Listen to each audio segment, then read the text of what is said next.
Karibu tena kwenye ulimwengu wa siasa, mtazamaji wangu. Hapa ni double updates na ni matumaini yangu kwamba unaendelea vizuri popote pale ulipo. Kuna jeshi ambalo limesumbua sana serikali wiki hii hapa, na jeshi hili hapa ni jeshi la mwamba fulani ambaye anaitwa Patrick Osoi. Patrick Osoi ni former KDF officer. So yeye alitengeneza ni kundi au niseme kundi ni kama team. Alitengeneza timu yake, timu fulani vya watu wawili ambayo inajulikana kama FBI, kwa sababu unaona watu wakiuliza, jamani FBI vipi tena? Sawa, wamefanya kazi huko kwa wazungu, lakini FBI vipi Kenya? Sasa hiyo FBI kwa urefu wake ni fighting brutality and impunity. Ni mwananchi ambaye ashaye kufanya kazi kwenye idara ya ulinzi. Ndo utofauti ambao upo, lakini sasa kitu ambacho wanajaribu kufanya ni kitu ambacho tumekuwa tukifanya, na ndo kitu ambacho jenzi wamekuwa wakifanya. And issue inakuwa kubwa kwa sababu ya videos ambazo zili trend. Kwa sababu kitu cha kwanza walikuwa wamevalia nguo za niseme jeshi hivi, so ikawa inaleta uoga kwa serikali. I think kitu kingine ambacho pia ilishtua serikali ni namna ambavyo walikuwa wanaongea wakiwa wameshikilia mabunduki na vitu kama hivyo. Kwa yani ikawa inaonekana vipi hawa watu lazima waogopwe, kwa sababu mwisho siku tutajuaje kama labda wana panga kupindua serikali. And chochote ambacho kinaendana na mtu kupindua serikali, Ruto naye unajua namna yake ya kufanya mambo. Mliona kitu ambacho kilifanyikia au vitu ambavyo vilifanyikia Gen Z June mwaka jana, mwaka 2024. So mara chap tu mara moja maafisa wa upelelezi, nazungumzia ma DCI, wakaenda wakamchukua Patrick Osoi. Juzi alikuwa amekamatwa. And before hata nikukumbushe wewe ambaye haukuona hizo videos, nitakuwekea hapa uzione. Sasa kuna mtu, unajua hata mara ya kwanza kuna mtu ametoa warning.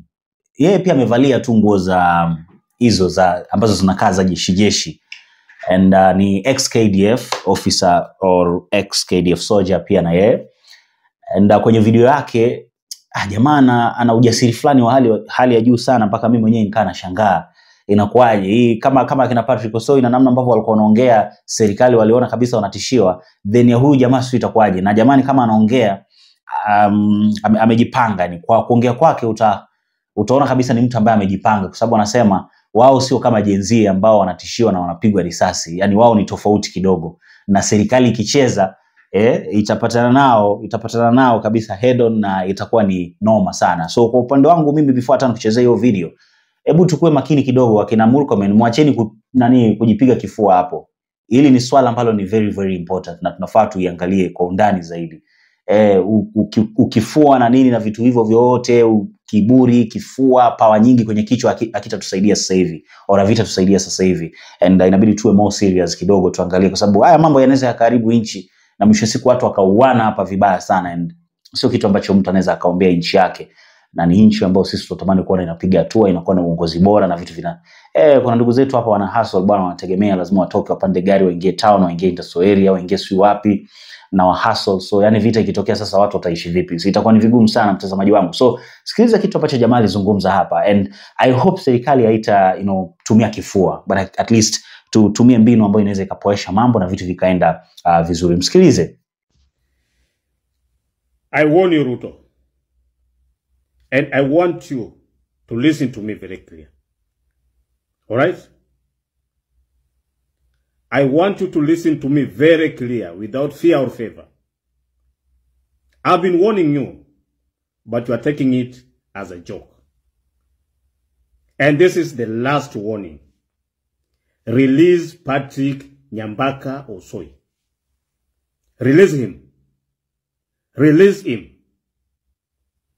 Release Cop Shako. Don't temper with the cops. We have so many comrades outside there. You don't know. And I warned you before, and I told you this. We as a forces, we are tired. And we will fight for our own people. We will too. I've said this, that we are not Gen Zs of threatened, shoot to kill. We are not civilians. Our ways are different with your way. When times comes, it's now coming. Release those two comrades with immediate effect if you want peace. And if you don't want peace, remember, Kenya Prisons X are coming for you. KDF X are coming for you. Kenya Navy X are coming for you. Kenya Air Force X are coming for you. Kenya Police X are coming for you. GACU are coming for you. AP are coming for you. Don't try the fire. Ruto, you are going over. And we are not going to tolerate your nonsense. In fact, we are the one who handle power to you. And we are taking it. Whether you like it or not. So, consult your CS, Murkomen, with the immediate effect. And the stupid DCIs and the IG to work on this matter with immediate effect. Release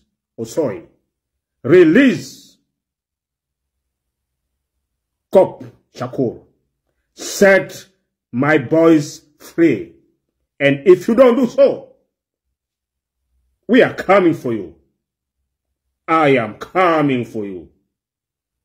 Son of a bitch. Mwanzoni I thought ni moja kati ya wale watu wawili wa Patrick Osoi. Nilidhani hivyo. Kumbe sio. Unajua sasa ndo nimeweka, hebu angalia. Angalia hii picha. Hii picha sasa ndo kuna Patrick Osoi, kuna Shaku na kuna mwingine hapa. Kuna mwingine ambaye yeye alikamatwa huko, sio ni Meru ama wapi. Huyu afisa ambaye alikataa hii shoot to kill. Achana na Shaku naye alianzaga hizo nakumbuka kipindi cha Gen Z nyuma kidogo. Shaku alianza nyuma sana. So huyu mwingine sio anaitwa Hakim something Hakim hapo. Hakim, jina la Hakim hapo. So nikagundua huyu ni jamaa mpya kabisa. Yeye amejitokeza kajirekodi yeye mwenyewe. Sio sasa yuko wapi? Sio kama yuko Kenya au yuko nje ya nchi. Kwa anavyoongea sidhani hata kama yuko Kenya, kwa sababu namuona na simu yake hapo, and of course ameweka kwenye mitandao, na serikali kama unataka kukupata watakupata rahisi sana. So sio itakuaje, but nimemuona pia Patrick Osoi akiwa huko mahakamani. I thought atapoa. Jamaa ndo sasa amekuwa mkali zaidi, but at the end of the day anazungumziwa sasa hivi, sio vyombo vya habari, sio mtaani, sio mtandao wa kijamii, and I think ana trend sasa hivi sana. Ameamua kuitumia hiyo kuendelea kusukuma. But umesikia jamaa anasema kama wakiamua kujitokeza wengi inaweza ikawa ni kitu kibaya sana. And trust me, not that Masojes na wao waoni kinachoendelea, wanaona. Na inaweza ikawa ni vita moja mbaya. Niamini. Of course mtu anaweza akasema wale ambao wapo kwenye serikali wana silaha, yani hata wale ambao wako huku nje wanaweza wakapata. And sasa ndio maana nimekwambia mimi siwezi nikatamani kuona vita kama hii hapa inapigwa, kwa sababu ni vita mbaya sana. Military on the other side, wale ambao wako kwenye ambao wanafanya kazi right now, kama wakiamua kupigana na wale ambao wako nje, sasa sisi tutaenda wapi? Au tutaishi maisha gani? Kenya yetu itakaa vipi? So yani masuala haya bwana yanatakiwa kuangaliwa kwa jicho la ndani sana, sio vitu vya kurupuka. And before hata niendelee, I think msikilize hapa Patrick Osoi kitu ambacho aliongea akiwa huko ndani. Realize that what the system is doing, especially the second time, they are giving orders. I was at CID headquarters, and one person in the OC crime, dangerous crime, received a call, either from his boss or somebody else giving him instruction on how to handle it. I took these officers to my premises where I stay, and I told them I have several premises because I foresaw such kind of occurrences. So what I want to tell the executive, they should get to understand that they cannot stop an idea whose time has come. How is your experience so far being here? The experience is that I want to tell the citizens, actually, the police officers, the subordinate people, are not the enemies. The enemies are people sitting somewhere, swinging with their seats, giving instructions and a lawful command to the officers. Officers, in this case, the police officers, are excellent and good people. The worry is they are given unlawful orders. They are worried to defile the orders because there are consequences to defile the orders. So what I want to say is that we need to understand, and the citizens need to understand, that the problem and the enemy is not the police officers. Were you prepared for this? Yeah? Were you prepared for this? Absolutely, because I know I'm dealing with a wrong system. And I want to tell them we are better. We have been trained better to understand the system. And we are going to make sure that we drain the swamp and we are going to fix this country, because enough is enough of creating, curtailing injustice in the corridors of power. Today you're seeing a police officer coming into a police station in a court of law with no substantive evidence to present before the court. I actually myself went with the officers to the places very comfortably, and I told them if they were not satisfied, then they would tell me what they wanted to do. And what I'm seeing here is just malicious ways to curtail people who are pursuant or who are pursuing to make sure that we get the liberty that we want as a country. And the fact is, fighting brutality and impunity, fighting this economic crisis, fighting this kind of lack of governance in this country, we are not going to stop. We are going to fight to the end, and this country will and need to follow the rule of the law. There is no shortcut. That is what needs to be done. And I want to challenge and to tell people who are giving orders, time is limited, and we are taking records, and we are not going to take it lightly. They will be presented before the court when we get the power, because we cannot expect a country to be run like a home of a person. We want a country that is run by the rule of the law, that a country that observes the constitution. Right now, matters are in court even about the elections that are supposed to take part next year, 11th August next year. Why? Because these people are sitting somewhere to subvert the constitution. They only follow the constitution and the law that suit them, and we are not going to allow this as citizens of this. Do you feel it is a political This is political game, and my position here in court today, the state is aware, and I've been a state asset. So Dr. William Ruto, the president of this country, understands my capability as a person, where I worked in 2014 as one of the most elite person in this country in matters of security. So having served in the capacity of ground force commander in this country, he understands the capability that we are able to do, and we are not going to let it go. We must deliver and make sure that brutality in this country is stopped, injustices are stopped, bad governance is stopped, inequality is stopped. We need effectiveness and efficiency of government system. And Mr. William Ruto, the president of this country, if he wants well with the Kenyans and people, for us to stop agitating for change, he just needs to follow what citizens are saying. As simple as that. And we have no fight, and this is not personal. We are not personal engaging with Dr. William Ruto as the president of this country. As a matter of fact, I'm a patriotic citizen who would not wish him to fail, because he fails, I'm a failed citizen. Therefore, we must push him. If he doesn't want to have the push to make sure that this country gets where it be to, he can quit and go. And we are going to take this country where it belongs. And therefore, Patrick also the 6th. The fact is that he will be my competitor in 2026, and I respect that, and I respect him because he's in office. But my work today is not even to oppose him, is to actually help him run this country by the rule of the law and observing the constitution of our country. So elections next year, because 11th August 2026 is the second Tuesday of August in the 5th year. If we do election next 2027, it will be against the constitution, because it will be the second Tuesday, will fall in the 6th year. Therefore, tafadhali, kwa sababu hizi kesi ziko katika mahakama makuu, na waomba tafadhali, let's have the election as stipulated in our constitution, and we are ready. So you are the next Traule. I'm the next president of this country, and I want to make it very clear. Having served as a special force soldier does not mean that we do not observe the constitution of this country. I understand that Traore and other people probably they have not used the constitution. Kenya is a constitution. country. But the problem is that we do not observe the constitution. The problem we do not observe the rule of the law. The problem we do not even adhere to the provision of the law. So therefore, what happens, I do not even want to hear the government system or even the executive accusing young people of terrorism. Because what is happening, they are jeopardizing the citizens of this country, whereby when you travel outside the world of this country, you'll be viewed as somebody who has come from a terrorism country. Therefore, it is jeopardizing also the operations of the citizens of this country. Hiyo upuzi na mambo ya accuse young people with terrorism should stop. Na kama nitaweza kuongea vizuri na nitaweza kuuliza mbunge Babu Owino to take this motion to parliament, we need to revise the provision of terrorism in this country, because what we are pushing here is terrorism. I have done international counter-terrorism in Egypt myself. We were never taught to deal with young kids. We were trained to deal with very elite and very lethal terrorists. So, ladies and gentlemen, I'm very happy. Is that FBI a militia? FBI is not a militia. If you see what the FBI stands for, is fighting brutality and impunity. And not just impunity, we are fighting bad governance, we are fighting all sorts of things that are curtailing progress of this country. Right now, what I want to say is that they failed. The member of parliament, Babu Owino, will tell you here, they failed to disclose even the resources, natural resources this country has. We have more than 27 trillion US dollars worth of resources in this country. What if they have done? They have divided the title deeds to themselves where the resources are. And I'm telling them, I'm going to report those title deeds where natural resources are.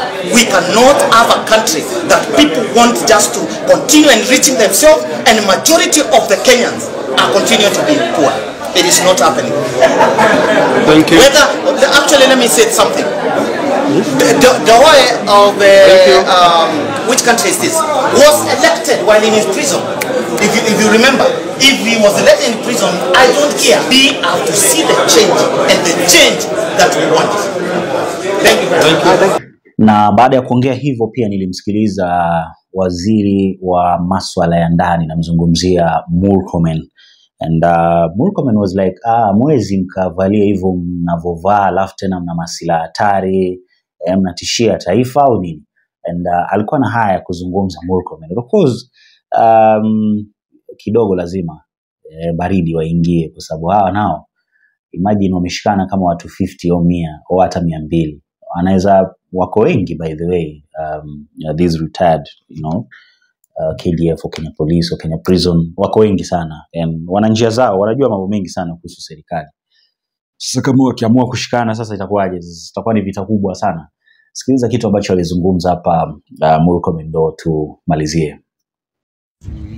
Is unacceptable in the name of freedom of expression, that people can carry sophisticated weapons and call and speak in it's like a rebel kind of sort of the country is in some part of the country is controlled by a rebel movement of some sort, and happily going to issue statements online while carrying very sophisticated weapons.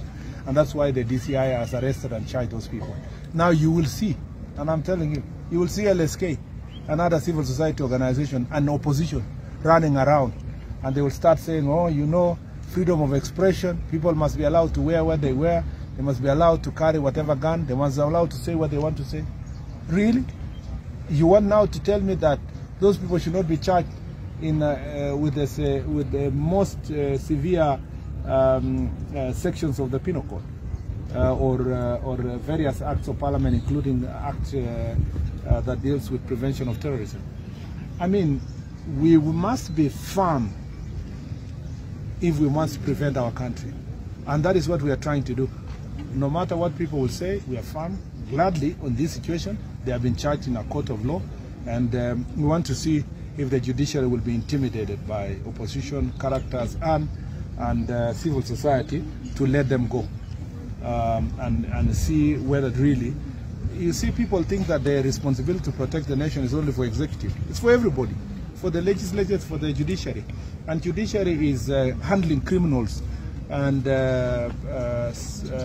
subversive characters with kids' gloves, and that behavior must come to an end. In the past, when I say it, they say I'm threatening the judiciary. I'm not threatening the judiciary. I'm saying it as it is.